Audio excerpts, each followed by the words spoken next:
Congratulations to the winning team as usual. Libo won the Friday Arena Games.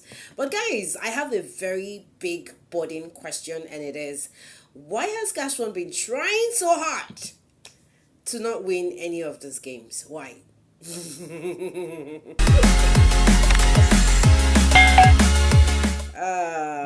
Anyways, I don't know how you guys watch the Big Brother show, but I watch it with an extra lens. And guys, in this video, I'm not just going to be celebrating the Friday Arena Games winner, which is Libo.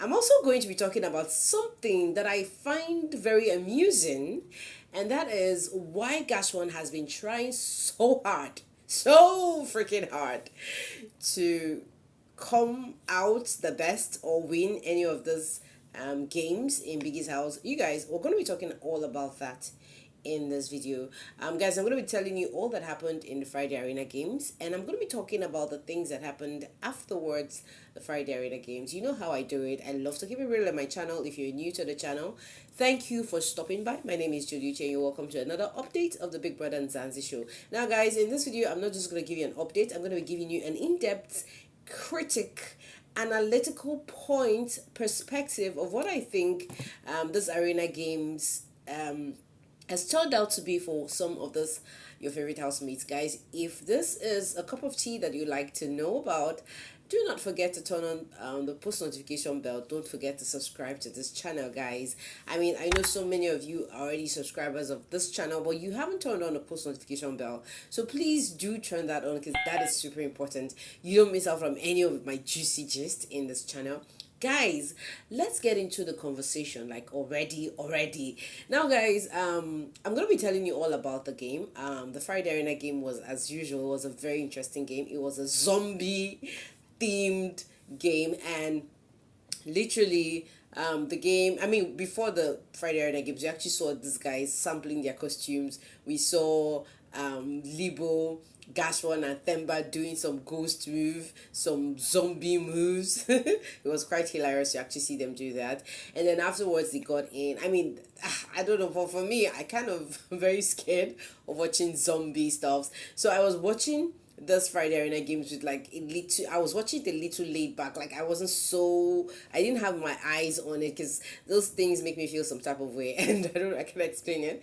So watching the Friday Arena Games, now, one of the things that I noticed was everybody put in a lot of effort. But, as usual, one person didn't put in the effort. But let me just play the game, how it happened. We noticed, okay, Libo came out as the overall best, the winner of the Friday Arena Games. You guys also know that before Sister Mara left the game, Sister Mara had actually won the Friday Arena Games 3 good times. And even before that story, that particular game they had before Sister Mara left was the game that they were going to use to judge the overall best in the game, and Sister Mara took away the 10,000 rands from the game. Okay, so I mean, the winning team we have so far in the Friday Arena Games, I'm not gonna lie, even though Sister Mara is not here, she is the ultimate winner of the Arena Games. We have Tools there, we have Libo there, and we have Terry there. Now this guy's Themba only won the Friday Arena Games just once, and I think he actually won that by grace. Because if we notice something about Themba and GASH1, they have some kind of similarities. GASH1 is always taking his time. Themba is always taking his time not to make mistakes. Like, if we notice in all the Friday Arena Games, Themba literally almost never gets to get penalized. He doesn't overdo anything. He just follows the rules. And so basically that's why sometimes I feel Themba actually like comes out not so fast in any of the games. Like, if we noticed what happened in the Friday Arena Games, this very last episode of the Friday Arena Games, Themba was the last person. Themba finished at 5 minutes and 17 seconds, and I'm like, he wouldn't put it better. But it was a very difficult Friday Arena game, I'm not even gonna lie. So we saw Libo finishing up at 2 minutes and 6 seconds. We saw Tools finish up at 2 minutes and 26 seconds. We saw GASH1 finish at 2 minutes and 31 seconds. We saw Themba finish at 5 minutes and 18 seconds rather, guys. And then we saw Mpo finish at 3 minutes and 53 seconds. Now guys, the game was quite interesting. Now what happened, the style of the game was that the housemates gets to, you know, I don't know how they do this, but I think there's like a number of how many of this thing you're supposed to pick with your mouth and place it into this transparent cup, whatever container. And then after you had picked up to the certain amount you're supposed to pick, you walk up to this other part and then you roll the dice. And whatever you roll, you get out of the dice, you scoop whatever and then taste it, like eat it, like take it up. So I don't know, it looks like a yucky cereal drink or cereal food, whatever. So for Libo, I think Libo had 4 scoops and it was like he rushed it because he was trying to save time and he did it well.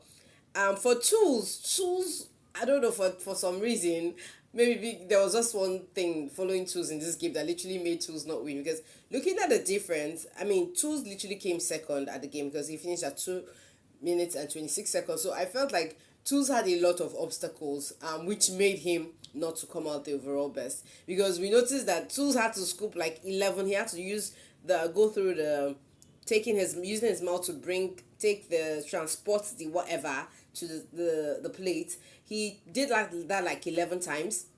And then afterwards, the other annoying thing that Tools had in his game was rolling the dice to 6, and he had to scoop this thing 6 times and then try to force himself to take it down.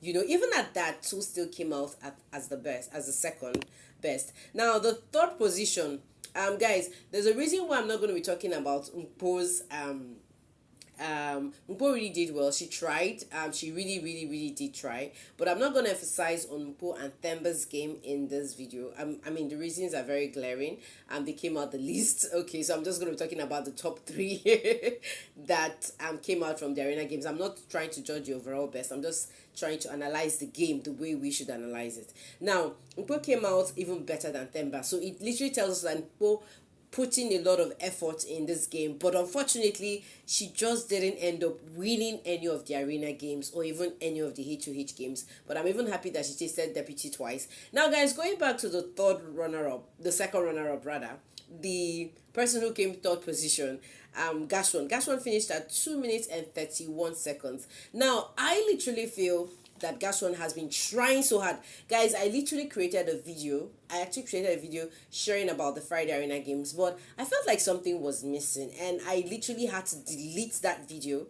And I took my time to study what was happening. And when I was studying what was happening, God bless this housemates for having meaningful conversation. Now, I literally overheard this conversation from the housemates after the Friday Arena games, and this was a conversation that they had. Everything. So it was just Tools telling Vemba that, you know what, Mpo says GASH1 is going to be the winner of the whole game. And I'm like, really? And Themba was like, really? And he said, yeah, is this spiritual? And Two said, yes, it's spiritual. And Themba was like, yeah, do I look like a baby to you? I really like that part of Themba, like shunning out things like that. So for me, I really didn't look at that statement that Tools told Themba from a spiritual angle. I decided to look at it from a strategic angle, and basically that is why I'm going to be talking about this arena game with so much emphasis. Now, looking at this Friday Arena game, guys, we're coming back to the Friday Arena games. GASH1 came out third position, 2 minutes and 31 seconds. And this guy deliberately wasted time. He deliberately did a lot of things that made me look at him like, what is wrong with this dude? Let me just show it to you guys, because I always love to show my emphasis. I like to place it very, very, very, very glaring for everybody to see. Now, looking at this, GASH1 has been intentionally making a lot of mistakes. I'm going to say he's intentionally been trying so hard to work on failing in all of the arena games instead of working so hard to win in all of the arena games. And I'm going to talk about the thoughts and the reasons why. But when we look at this game, we notice that GASH1 literally, when he rolled the dice, he got 5. We all could see he got 5. The housemates didn't know what GASH1 rolled, but they were counting with him. And they counted 1, 2, 3, 4. GASH1 was supposed to scope an extra 5th one. He decided to just leave it, and then, so at that point in my head, I'm like, this guy is literally intentionally making mistakes, committing offenses, breaking Biggie's rules, maybe because he has an agenda. Now, after doing that, when, like, guys, when Gaston was taking this thing, was eating the cereal or whatever it was he was eating, I mean, he literally was taking his time. I was pissed. I was pissed watching Gaston do that.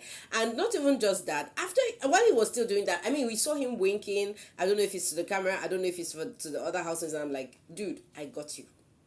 I got you again, you guys. I got this guy, and I was like, okay, that wink means something. It means this guy is being mischievous at these games, and this is why I actually decided to bring it to the table. So, guys, Gaston literally finished that, and then went over to, the whole marché thing where you put your legs and then you try to bring out the key. So for Gaston's experience, I think he was very lazy about it. I think he was very lackadaisical about it. He literally brought out the key, and then there was this disadvantage he had when he was done with picking the key. He noticed time for unlocking, because you pick the key with your legs and then you unlock the Dracula box or whatever. Now, looking at that, the box was not locked by the previous housemates that had competed, so it was a disadvantage for Gash1. And then literally some of the housemates told him, okay, you know what, lock it up and then open it. And then that time he was using to lock it up and then opening it up. I felt like if this guy had put in extra effort, there's no way he wouldn't have won the Friday Arena Games. But anyways, he did that, and he ended up finishing at 2 minutes and 26 seconds, which I feel is still not a lot, looking at the time frame at which Tools and Libo emerged. No, Gaston finished at 2 minutes and 31 seconds, So literally, if we look at the gap, it's just 5 seconds away from Tools, and it's like maybe now how many, like 31 seconds away from Libo. So I felt like all those time he was busy eating the food in a funny way, winking, like, and all that. I felt like this guy would really have put in a lot of effort to see if he could even win at least one of the Arena Games. So when I just watched the whole thing in my head, I'm like, okay, now, are we supposed to be learning something from GASH1's moves? Because you guys know that these housemates have literally been crowned something. I mean, at the top 8, we literally saw Big Brother like give names, like share the strategy of all those housemates. And one of the people that was called the strategist in the game is GASH1. Like every other person had their highlights. Imposed highlights was there. Libo, Tools, I'm just gonna call Libo Tools the overall, I mean, analyst in the game. I'm gonna call him the analyst in the game, because at the end of the day, when we look at the whole thing, look at Gaston's experience. I mean, during the Monday Hecho challenge, this guy literally came out as the last person. How could he have picked 2 pictures out of, I mean, even Mpo did so well to pick 14, and we saw Gaston running to and fro. So what was he running doing? What was he picking? Was he picking and returning the pictures? Like, literally, guys, I don't know, but I felt like I needed to bring this to your table. So if there is a reason why Gaston was trying so hard to not win in any of the games, Arena Games, HOH games, if you think you know the reason, let me know in the comment section. I'd really like to learn from you. But personally, I feel that GASH1 literally did this as one of his strategies, because I feel like maybe this guy is one of those people that has really watched the Big Brother show and he understands how this game rolls. See, guys, if you watch my reviews, you understand that my perspective about the Big Brother show, my analysis is a little bit deeper. I try to go in deeper. I don't look at it on face value. So guys, for a change, if we look at this thing in a very analytical way, we would understand that the games not coming out the best in any of the games has also been GASH1's strategy, because I feel this is literally why the housemates have been so edgy and have been talking about GASH1 being the winner, because they have literally been seeing all his moves, and I personally have seen all his moves too. Because if we really look at it, guys, how on earth can somebody just make sure they break all the rules in every of the Friday Arena Games? Now, let's cast ourselves back into the previous episodes of the Big Brother show. Okay, I'm going to speak from the Big Brother Naija, the Shine Your Eye season. Now, for me, watching the show, we noticed that Big Brother fans, for some reason, the Big Brother winners, the people who merge as Big Brother winners in every of the seasons, sometimes are seen as people that are dumb. Now, no disrespect to any of your favorites, but I am just stating the obvious. For example, if we look at the Big Brother Naija, White Money. White Money was one of those dumb people in Biggie's house. Okay, if you guys call that being too harsh. I don't know what word to use. But you guys, White Money at the end of the day literally told us why he was a bit dumb in trying to learn, understand the narratives around the game. GASH1 was dyslexic, so we understand that part at why he was not really good at emerging at any of the winning. White Money literally won head of house just once in the game. We saw people that also won it more than once. And so at that point, this guy actually told us why he was really, he was literally coming last at most of the arena games too. So for me, I'm looking at it. Did GASH1 watch all these episodes of the Big Brother show and he was like, okay, you know what? The Big Brother fans don't like smart people. Let me play dumb in my game. Let me try and look like the person who doesn't know what he's doing. Let me make them feel empathetic and see me as that loser, and then at the end of the day maybe I use that as an advantage to become the winner of the show. I don't know, but this is just my 2 cents in the game. And because if you're looking, like, I am a big cheerleader for people who want to probably get into the Big Brother show. I feel like if you understand this game, you understand the analysis, you understand the perspectives of how this housemates operate, it might give you a cutting edge if you probably get into the show in any future of seasons to play a better game or a very strategic game. So I feel like GASH1 is one of that person that has been able to understand how the fans think about the show, perceive the show, and basically this is literally why he used even the Friday Arena games, even the H2H games, to, literally play his game. If you look at it, the H2H game, this guy, in fact, as a H2H, GASH1 literally allowed the other housemates to, rule ahead of him. So I feel like he was just trying to be, he tried too hard to be lackadaisical, he tried too hard to fail, so that at the end of the day, because he always said that winning any of this task, winning any of these games was really not his top priority. His top priority is winning the money, just like Themba. So at this point, I'm forced to ask, now, does this thing still sell? I'm just being myself. Like, for example, when we come to the Big Brother Nigeria, we hear people who come into the show and say, and when they get asked, you have a strategy, they're like, no, I'm just going to be myself. So I'm trying to understand, is GASH1 trying to break away from this narrative of, I'm just trying to be myself, and telling people that, you know what, you need to be very strategic if you really want to win the money. So this is my 2 cents, guys. I'm not trying to, be a fan of GASH1. I'm not trying to say, okay, you know what, GASH1 is going to win this thing. But I'm just following the narratives. I'm following the conversations that's happening in the house. I'm following the activities, and I'm following the intentional moves that has been taken by some of those housemates to actually share my perspective. You guys, let me know your thoughts in the comment section. This is just my 2 cents about this whole game. And because we actually saw the best winners of this game, Tools, Libo, Terry, Sister Mara. From my perspective, it's very glaring that none of those people would emerge as the winners. I'm sorry if I'm sounding very blunt right now, but you guys know I love to keep it real in my channel. So is it because Big Brother fans don't like smart people? Is it because the Big Brother fans love to vote more of dumb people or something? Because I feel that is a narrative that GASH1 actually shared in the Bbmzansi season 3. Guys, this is literally it. Let me know what you think. Please don't drag me. I just tried to keep it real as usual. Thank you so much for watching them. I'm going to see you all in another video. For now, ciao, ciao, guys.